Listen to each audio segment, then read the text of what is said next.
world where achievements and accolades motivate us to do more and be more, we're often left wondering, is this really it? Deep inside, you know there is more to life. You're ready to leave behind the old, push your way through, and claim the deeper life that's calling you. That's where we excel. We're your hosts, Stephanie Allen and Maren Stephanie. And this is the Soulful Leader podcast. Sit back and relax as we share the shortcuts we've uncovered to help you make shift happen.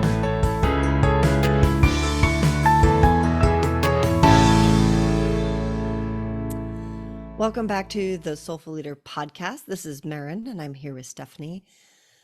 And oftentimes in business, or as leaders in general, whether we're leading our families or ourselves, we take emotion out of it. That's the ideal, is really don't bring your emotions to work. Don't bring your emotions to, when you're talking to somebody. Like, you want to shelve that and be rational. You want to not go there. That's something for you in your private time. And Stephanie and I were talking about how, as a culture, we're actually experiencing something. You used the word, Stephanie, I think it was emotional anorexia.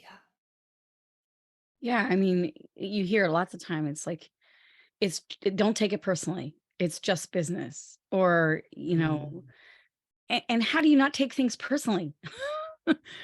And I'm looking at this whole level of control, emotional anorexia, because we're trying to control ourselves. We're trying to control our emotions. We're trying to control our thoughts. We're trying to control our actions and behaviors. There's so much control. And yet there's another part of us that wants control in the outer world, but we don't know how to control the inner world. And so there's all kinds of different things that we do. One is that we don't feel. We don't feel, and yet we're starving for it, because it's like sitting on the beach ball. Underneath the water, you push a beach ball down and you sit on it. Right. And that's your emotional bomb ready to go off. And then somebody else throws you another beach ball, and someone else throws you another beach ball, and then something else happens and you get another beach ball. You're trying to hold them all. Right. I have that visual now of trying to hold them all under the water, and one keeps popping up regardless. Right. And you know what happens is when one pops up, they all pop up. Mm-hmm. And so God love the soul that you have all of them pop up with, because they get a full-on explosion of everything, or it implodes yourself. Right. And so I've been really looking at this within myself, with the whole thing around control. I also think that, when you say it implodes yourself, like, I think a lot of our dis-ease, our illnesses come from that, right? Like, what happens to our bodies when we're so in control that we're holding all of those down, and we're like, people are patting us on the back of like, oh, you're so good at, and it's this rational, linear, non-emotional being, like, almost Spock-like, right? And yet the innards are just, all of that energy of holding those balls down has to go somewhere. So now there ends up being some sort of immune disorder, or heart issues, or liver, whatever, cancer, whatever the issue is. You love I love your term, issues in your tissues. Right. I mean, you got to feel it to heal it, right? And so in that way, it's like, so what happens? How do we know that we're blocking emotions? How do we know we're anorexic in the way of emotion? And yet, I mean, I love Brene Brown in the way of saying, she's rewiring the whole story around feeling and being vulnerable. That we used to think, someone who doesn't cry, someone who holds it all together in the face of great adversity is strong. Right. And I love that Brene Brown is switching it to like, no, actually being vulnerable, telling the truth, not holding that beach ball underneath the water for ages, but to say, I need help. I'm struggling. Can you lend me an ear for a minute? I just need a hug, or I need to feel this. What's interesting is that with all of my training and all of my knowledge and having, read and watched Brene Brown and done lots of inner work, there is still a residual for me around that brings up shame, or that brings up, oh, I shouldn't do it this way. I should be stronger. All the itty bitty shitty committee, or the woulda coulda shouldas. And I think that it's like we don't realize how powerful societal norms are, and Mhm. how much they determine how we react or even respond in any given situation. And Mhm. the layers, like, we think, oh, I've got that. It's a one and done, or it's a 12 and done. Well, we almost think we get a badge when we are self-sufficient and we Mm. can do it all by ourselves and we shut people out and we can still barely function in the outer world, Well, the looking world looking does like give it us a badge for that. right, but looking like we've got it all together, but internally we're a freaking hot mess. Right. And I love the idea of what you were sharing with me the other day about a duck. You look at a duck on the water and the duck's just floating. Looks like it's just Looks calm and peaceful, calm. peaceful. And underneath those little freaking legs are going 100 miles an hour. Right. And it's like, how many times do we feel that way? Like we're trying to hold it all together in the outer world, but internally we're just a freaking hot mess. Mm. And where's the compassion? Where's the love with ourselves? And what would happen if you actually said to somebody, I need help. Can you help me? And God forbid, they can't help you, because then you kind of create this narrative that, oh, see there, that's why I'm self-sufficient. And I Mm. and I look at that myself, because I'm like, I swing between radical self-sufficiency. I don't need anybody, to people pleasing, to like, oh my God, how can I just like, so that I can people please? I'm so grateful. I'm so wonderful. Like, please don't leave me. Abandonment. Mm. And I don't think I'm alone in that. And I've even been, looking in myself and like, why did I open my own business? Why was it so attractive to me? I'm like, well, because I have control issues.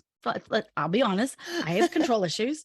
I like the way my towels and my sheets are folded, because that's how they fit in the cupboard, and nobody can do it as well as I can. Well, maybe my mother. My mother can do it even better than I can. But there's few people that can actually meet my standards. And I look at that because I'm like, is that high standards, or are those walls, or those rules that are actually shutting people out and not making any Mm. space for my vulnerability, for me to feel? That's so I almost want you to say that again, because we look at standards, and we're like, you know what, and standards, and I will say standards are what's important because it's what we stand on. Mhm. And at the same time, really examining our standards to see, is it what I'm standing on, or is it what I'm using to keep people away, to hold this 100%. safety net that I think that I need, because, it's dangerous out there. So I'll give you an example. In the last year and a half, I have a wonderful office manager who actually has been my interior designer and decorator. And I attracted this wonderful soul literally by giving a free talk. And I was kind of, do I want to give a free talk? I've got these standards that I charge a certain amount, and but something inside me was saying, just go, just you be in service. Don't worry about it. And so I went, and this being was actually one of my volunteers. He actually, raised his hand, said, yeah, I'll volunteer for that experiment. And from that, he ended up doing a work placement with me. So I got him for free for like, I think a month or 2 months. And he redesigned my whole office space. Well, he did such a good job, one thing led to another. Next thing you know, he's doing my house, and then we had COVID, and he redesigned my whole house during COVID. It was fabulous. Like, anyway, of course, COVID ended, and then he was twiddling his thumbs going, what do I do now? He goes, Steph, can I help you out at work? And I'm like, no, no, you're a designer. I don't want to belittle you by bringing you in and having you do, change the sheets and, for my massage practice, or, you know, to me, I felt like I was demeaning him by giving him things to do that I could do myself, or anybody really. I'm thinking anybody can do that, which was so arrogant of me, and so much a way of pushing away. Anyway, I let him come in, and my God is good because he came in at exactly the time I needed him. Hmm. And we were just reflecting over, it's been, a year, and we were kind of reflecting. And I said, I don't know how I did it without you. Hmm. Now that I've allowed, and so this brings up another fear too, that I can hear in people saying, yeah, that's right. Now you allow people to help you, and now you get used to it. And then what happens if they leave you? They Right. abandon The you, right? abandonment stuff. Right. Right. The abandonment now, the abandonment is so now my control issues are lessening, but now my abandonment issues are up. So it's like, oh my God, what happens if you leave me? What am I gonna do? So now I go into people pleasing, and Hmm. it's crazy making. But instead I'm like, I was just having a reflection going, wow, I can now, because I am allowing him total, and I allow him total freedom. He actually can see the possibilities. I just tell him what my goals are. I go, this is the goal. This is where I'm going. And then I let how he unfolds it the way he unfolds it without So trying to the control it or manipulate it or anything. so the two of you are working towards your goals from both of your perspectives instead of what we do traditionally, which is here's my goals and here's what you're going to do That's right. towards my ends. So I let go of control and I let him have his own control. And guess what? He freaking does it better than I could ever imagine it done. Well, he's coming from, you're allowing his genius to show through instead of saying, here's what you're going to do and here's how you're going to do it. You're That's right. like saying, here's the goal. And it's out now, it becomes our goal instead of your goal. It's actually now he's included and empowered and saying, oh, this is our goal. How can That's right. I best serve moving towards that goal? That's It beautiful. it becomes a co-creation Yeah. rather than a manipulation. And Hmm. so I am constantly surprised and delighted on how it unfolds. The old saying, all paths lead to Rome. Mm. All paths lead home. So if you set the home button of saying, this is home, this is where we're going, and then allowing someone to use, like you said, their own genius, finding their own flow, their own gifts to unfold it the way, I bet you anyway, it is not going to be the same path that I took or anyone else would take, but it still gets us there. Mm. And I didn't have to do anything. And it's more beautifully for multiple reasons because you didn't have to do it and because it was somebody else got to shine their light and because now there's two of you and it's a cooperation instead a collaboration instead of a competition. Like so many Totally. there's so many wins in this and I see more of it happening on our planet. And like I said before, there is still this overlayment of social norms of the way that things have been done that still keeps us in an old pattern and oftentimes in places where we don't even realize it. Like I said for Mhm. myself, like, oh, look at that. I'm still doing that. I thought I had, been there, done that, conquered that, climbed that mountain.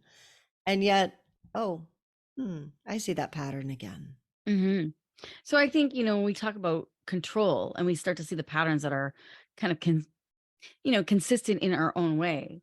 I think there's other ones that we don't really notice. And so I'm going to use an example. Like, I say about controlling that I have to have control. I got to fold the towels a certain way. I got to fold the sheets a certain way. Things have to be done a certain way. I have a certain ritual. But is that really standards? No, that's more control.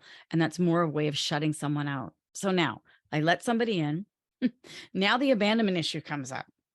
And now I move into the opposite end of control, which is actually still control, by the way, which is People people pleasing. pleasing. Totally. And you're thinking, well, come on, Steph, like people pleasing, that's a nice thing to do. Like people care and you want to help someone and you make them feel like they're loved and all these different things. And you have to ask yourself why? Why am I people pleasing? Well, and I have an example of that from my own Yeah. life. I was talking to someone the other day and I really wanted to be heard. And so I went into the conversation. After the conversation, I realized it was manipulative. Going into the conversation, I didn't think that it was because I was listening to the other person. And then I was responding in the way that I thought that they would want me to respond so that I would be heard. And when I say it out loud, I'm like, oh my God, that's absolute 100% manipulation. And the deeper layer of that for me was that I realized that it kept me from an authentic relationship. There was no opportunity for us to actually have an honest communication. There was no real opportunity for me to be actually heard because that person wasn't able to do, because I was in this manipulative place. Like, so all of it, all of what You had an agenda.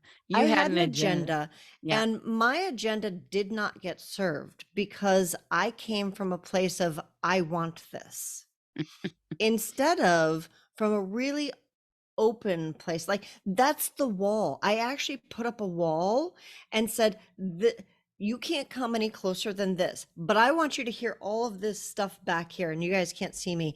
But so I'm having my hand up, like if I put my hand up 12 inches away from me and I said, stop right there. And yet there's my other hand, which is 6 inches. It's closer to me, right? It's between my hand and my body. And I said, but I want you to know this stuff back here.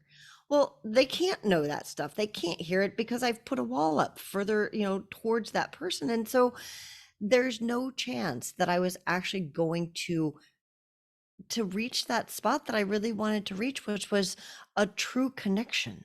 True connection doesn't happen when I put up that wall. And I thought that I was doing a good thing. I was people pleasing. I was like, I'm going to please that person Oh, so yeah. that I feel heard. Yeah, because we're told that, it's better to give than to receive. And, people pleasing is a wonderful thing if and when you know where it's coming from and why. So I love that example of like, I loved how you said that. It's like you were trying to listen so that you could actually negate it and be able to direct it towards getting your need met. Right. So it sounded like you were listening. It sounded like she was being heard, but not really. And that people pleasing is actually very passive aggressive. Yes. Extremely passive aggressive. Is probably more controlling and manipulative than if you were just overtly controlling and manipulative. and I've been really hurt a lot lately in looking at that people pleasing aspect of like where someone has actually people pleased me because they loved me and they cared about it, but is that true? Or were they really afraid to also being abandoned? So I've been taking that into myself and looking at where I'm doing too. And then so just to, like as an aside on that, realizing that it's not from a place when it happens, it's not to shame if you notice somebody doing it to you, it's not to shame them. It's really recognizing because they have a need and they're feeling vulnerable and they don't know how to take down that wall. I didn't know how to take down that wall. I really wanted an authentic connection with this woman. Yeah. And I thought the way I went about it was going to get it. And luckily, I'm really glad that I got the opportunity to see that, like, oh, that was ass backwards. Even though that's what I was taught. These are the conditions that I learned. And now I get to unlearn them. And then we also need to remind ourselves that nobody can be controlled or manipulated without your consent. Without their own consent. And vice versa. So if someone is people pleasing you, you cannot be controlled or manipulated without your own consent. Right. You're like, I'm going to play the game. Let's go. Right. So an example, because sometimes people are genuinely loving and wanting to give to you. And we push it away because we have been people pleasers from a passive aggressive place. And so we are unable to say, oh, thank you for that compliment. Oh, thank you for that gift or that opportunity to help me out. And you push it away because you think they're controlling and manipulating you, because that's what you do when you people please other people. Do you see how this is like a reverse, right? Well, it's kind of like the example that you used with your office manager of Right. like, no, I can't accept that because you're better than that. And I don't want to put you in that position. And instead of allowing him to just do what he wanted to do. Exactly. It's the same side of the same of a coin, a different side of the same coin. Right. Of like, now when I finally let go of my control and manipulation, my overt control and manipulation to be self-sufficient, and I finally let him in and he does an amazing job, I'm realizing how much have I pushed away love and help and kindness because I thought I was going to be controlled or manipulated. Because Mm. in my people pleasing world, when I people please, perhaps maybe that's what I'm doing unconsciously. And so it's made me look and ask the question. So how do you know? How do you know if you're people pleasing in a way from controlling and a manipulation place because you don't want to be abandoned, or if you're actually being in service? How do you know? How do you know? So here's what I do. Is I always say, if I totally gave to this person and they never said thank you, ever, they never said thank you, they didn't even know it was me that it gave it to them, would I still do it?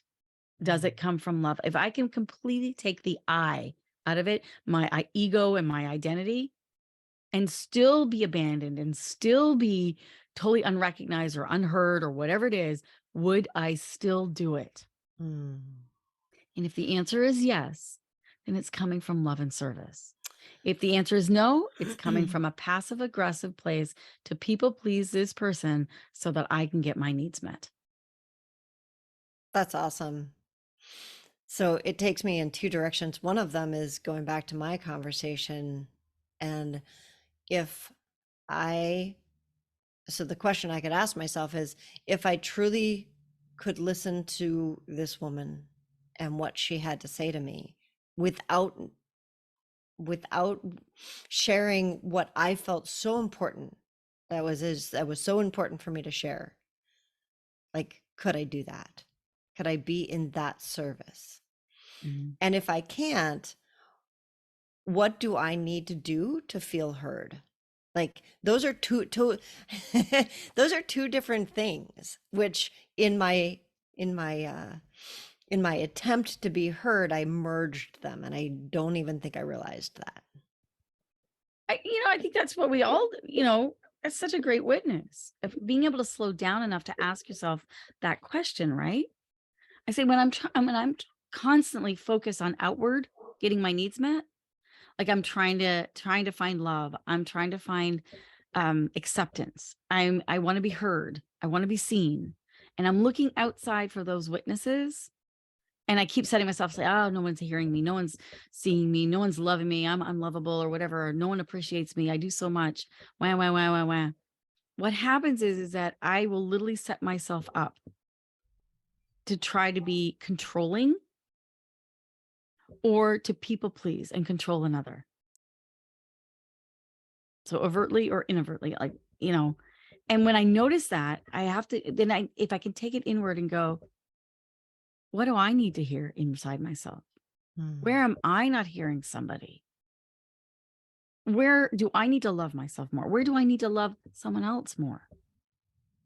Instead of trying to get it from outside myself, to know that it's already inside me. And the more I look outside, the more stress and pain and suffering, the more depression, the more anxiety I will have. And the more blaming another, Yeah. she Yeah. didn't hear me, he didn't do this, Exactly. he whatever, the outer. Yeah. So the other, it took me in two directions. The other direction it took me in was I want to repeat what you had said earlier, is nobody can manipulate us without our permission. So there is this fear, and I know I feel it, that I will be manipulated, like that someone's going to get the better of me. Mhm. And that empowerment of nobody can manipulate me, no, unless I choose to play the game. And I want to go back to, you asked a question, so about how I know if I'm manipulating another, if I'm, like going into something as, from that very unconscious manipulative place to make it more conscious. And then it made me think about, like, okay, so how do I know if another is trying to manipulate me? Right. And then I had this aha moment when you were talking of, it doesn't matter if they are or not, because that's on their side. It's about them. That's about them. So my choice is, like, if someone wants to give me something from a manipulative place, I have two options. I can take it. Well, I have three options. Probably have many, many more. And the three that pop into mind is I can take it from the manipulative place and play the game Mm-hmm. and allow myself to be manipulated. I can say no, thank you, with love and gratitude, and like not shaming the other person, because they don't even, it's subconscious in me, it's something I don't even realize. They're not doing it, consciously. So not blaming or shaming them. Or I can accept it from that place too, Yeah. from a loving, like, I'm not stepping into manipulation. And only you will know in any given situation what is the non-manipulated like response to that. It takes awareness and the space to say, to step in from a loving place. And you talk about that, of like, what's the most loving response that I could have to this particular Mm-hmm. you know I, interaction. I, when you talk about presencing, one of the things that I find helps me is to present that we're all God in hiding. We're all Hmm. love in hiding. We're all, light in hiding. Whatever word you use it. I like using the word God because it resonates with me. But it's like we're all little gods running around, wanting to unite, wanting to connect, wanting to love. And if I take it off the person, and because really that person's intention is their intention. It's up to me on whether or not I can accept their intention the way their intention is and match it, or I can upgrade my own intention. Hmm. And so, something happened recently where someone did something for me. And I was so delighted. It made me so happy. It was something I've always wanted. And it just, oh my gosh, it was amazing. And then about a year or two later, that got broken. And the person forgot why they did what they did. Like they didn't, when I asked them, I said, well, why did you do that?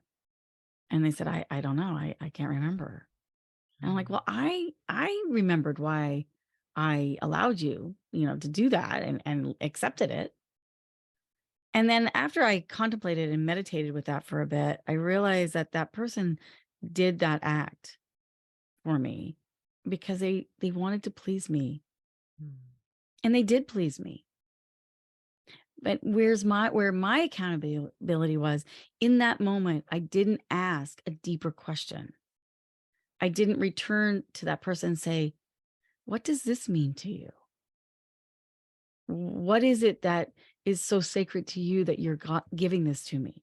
What do you see in me? Like, why?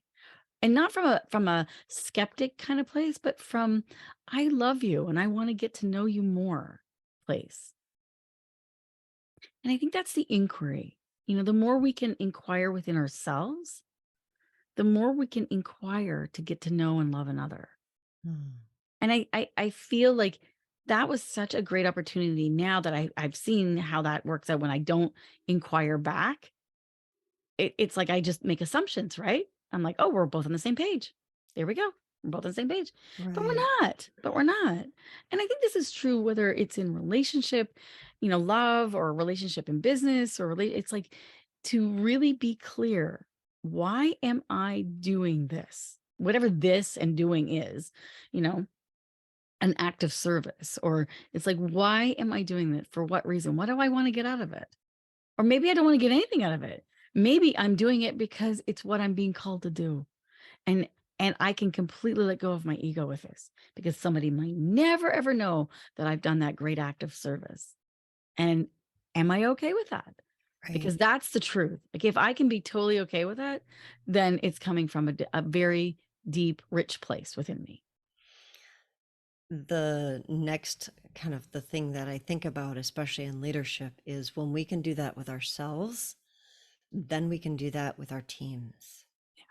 So just recently, I was looking into partnering with somebody, and I asked her, you know, what piece of this, if you could keep work, because it's her thing here, she's doing something and I was going to partner with her in it. And I said, if there was one piece of it that you could keep and do and continue and like let go of all of the rest of it, so that like the piece that you did made you happy and joyful and like looking forward to doing it, what would that be? And her response was, well, I don't want to step on toes. I could just go away because I don't want to step on toes. And I thought, that's what we do, right? Instead of saying, yeah, I would want to own this piece, we back off completely. And this is what you were talking about earlier, of like the walls we put up, of like, I don't want to, and I appreciated the fact that she said that. And at the same time, I really wanted to know what would make her happy, what would make her life exciting and joyful. Is there a piece of it? Maybe there isn't. And when we continued that conversation, she got kind of lit up about this one area. She's like, well, I would love to do this. And it's like, is there anything else? She's like, not really. I was like, great. So if I did all of these other things and you did that thing, that would excite you? She was like, yeah. Would you be willing to do that? I said, yeah, that would excite me too. Cause that piece that you want to do, I don't want to do it at all. Right. So because I have done a certain amount of work of looking inside of, it's like really trying to address this and catching those little places like I did the other day where I wasn't that present. I was able to then look at somebody else and be like, you know what? I want your gifts and strengths here. And don't worry Yeah. about the rest. If there's something I don't want to do, I'll look for somebody else to do that. I won't put it back on you, you know? It makes for a very different way of doing business. And that's what the Soulful Leader is all about, right? Yeah. Doing business differently. And what I'm also hearing you saying is like it takes a certain level of telling the truth. Mm. And that is rising up above control and people pleasing. To tell the truth, like even what that woman said is that I don't want to step on anybody's toes. It's like she automatically said, I don't want to disappoint anybody. I don't want to hurt anybody. Mm. And yet the most painful thing we can do is not tell the truth. And a lot of times we don't know what the truth is because we haven't given ourselves the time or the space to do the inquiry, to do the self-reflection. Like, what is my truth? Also, people around us don't give us this. Like I gave her the space. I had sat with that and I was like, great. You wouldn't be Bec- stepping on my toes. because you have given yourself the space. Right. You wouldn't be able to give to her something you haven't given to yourself. And this is a real key. You This cannot give is. what you do not have within you. You cannot give love if you do not love within. You cannot give time if you don't not give yourself time. Mm. Like, when we haven't given it to ourselves and we haven't practiced it, it literally does become passive aggressive, controlling, manipulative, people pleasing. And it's not the truth of who we are. And it truly is the new paradigm of leadership, because the leadership that happens within changes the leadership that happens outside. And it's like now I'm in this amazing partnership with this woman who's going to do all the stuff that I don't want to do, and she's excited about it. And that is such a great gift. Like, again, we're talking about finding your own genius of like, it's important to look inside. Who am I? Why am I here? What are my gifts? What are my strengths? Where do I feel my life is just naturally in flow? And to take the time and the investment to actually care enough about yourself and the unfolding of who you are, because the world needs you. Mhm. You are a unique being that has like a thread in a tapestry. Without that thread, there's going to be something missing. So we can't keep looking outside ourselves for the answers. Everything's inside. And it is a new paradigm to move inside. And that I was working with a client the other day and she said, about doing no thing. Like, can you be present just without thinking, without forcing and fixing and figuring and all those different things? Just presence the space that you're in. Just breathe. Just breathe. Mm. And she goes, but I believe that if I do no thing, nothing will get done. And then somebody else will be burdened by that because they'll have to pick up the slack of where I'm not showing up. And I said, it's so interesting because she had come to my house, and as she was walking up the walkway, she was noticing all the beautiful flowers that were coming up. And I said, you know what? I did one thing to make that happen. The rest of it for years, because they're all perennials, for years, guess what? They've been doing their own thing. They've been coming up when they want to come up and their own timing. And they, I cultivate a little bit, but I do very small amounts. And yet there's so much done underneath the surface, so much. And that's the paradigm or the metaphor that we're moving in. Is like, can you do what's underneath the surface? Can you do what's hidden inside yourself? So that what flowers, what blossoms is beautiful, and it will keep on bearing fruit over and over and over again. And you let the wind do its work, and you let the sun do its work, and you let the rain do its work, and you don't try and control all of it, because nature, everything is accomplished and nothing is rushed. Yeah, I love that. I do too. Yeah. Well, this has been a wonderful conversation, and part of it was sparked because we are, at the time of this recording, we're right in the middle of our Genius Flow workshop. And we will be doing another one in the near future. So if you're interested in diving into really what is my genius and my flow, how do I connect to that? What's the inner work so that I can have all those outer results? We would love for you to join us. So the best way to do that is to get on our email list, and that you can do at the soulfulleaderpodcast.com, or you can find us on social media and poke at us there. We're on Facebook and on LinkedIn and now on YouTube, and that's at the Soulful Leaders. So we look forward to talking to all of you next week and seeing you in our social media groups. Thanks for joining us today.